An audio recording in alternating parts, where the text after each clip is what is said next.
तो मेरा ये जर्नी रही है कि मेरा जो फ्रैक्चर हुआ था नाक में वो एमएमए खेलते हुआ था। मैं एमएमए खेलता हूँ, mix martial arts.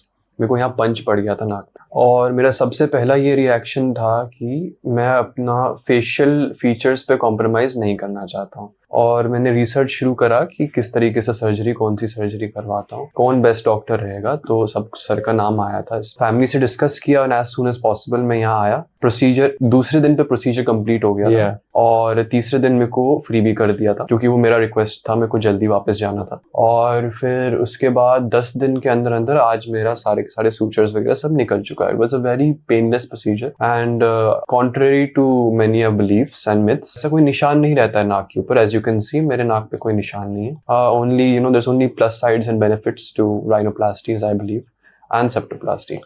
And Shahji, how you believe then that people have a lot of myth and tension? How you decide then मेरे को यहीं पे सर्जरी करानी है like this? अब मैंने एक्चुअली AI और गूगल का यूज़ किया था, रिसर्च किया था। और टॉप 5 में जो उन्होंने रैंक किया जब ChatGPT ने और इन सब चीज़ों में, तो राइनो के लिए सबसे बेस्ट आप ही का नाम आया था सर। तो मैंने राइनोप्लास्टी का तो मेरे को वेल एजुकेटेड था ही मैं पहले से कि ऐसा कोई निशान आता नहीं है। तो मैंने फैमिली से डिस्कस किया और मैं यहाँ आ गया। मिथ्स तो क्या है कि मिथ्स तो फिर लोगों को लगता है कि ऐसे कैसे हो सकता है कि बिना उसके सर्जरी, पर ऐसा होता नहीं है। मतलब वरना तो फिर राइनोप्लास्टी कराने का मतलब ही नहीं होता। Yes. So one last question आपसे, because people have a lot of myth कि जैसे अगर मैं सर्जरी कराऊंगा तो मेरे नोज पे सबसे इम्पोर्टेंट बड़ा सारा एक निशान आ जाएगा।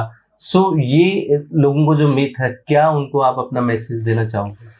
मैं ये मैसेज देना चाहूँगा कि राइनोप्लास्टी एस्थेटिक पर्पसेस के लिए ही मेनली इन्वेंटेड था और वो सर्जरी जो एस्थेटिक पर्पसेस को ही डिमोलिश कर दे वो फिर उसका कोई फ़ायदा ही नहीं हुआ। और मेरे को ऐसा लगता है कि ये मिथ तो इसका कोई लॉजिक और सेंस ही नहीं बना एक्चुअलिटी में, क्योंकि अगर आप एक फीचर ठीक करने के लिए दूसरा फीचर खराब कर दो तो वो सर्जरी कैसी है। तो आई डोंट थिंक ये तो आपको डरना चाहिए। There you can see in my nose, you can not even tell that I have gotten surgery done. या perfect. So the friends is very good thing कि राइनोप्लास्टी जब हम करते हैं बेसिकली, एंड जब आपको नोज पे कोई भी इंजरी होती है तो आपको टाइमली उसका management, that is very important.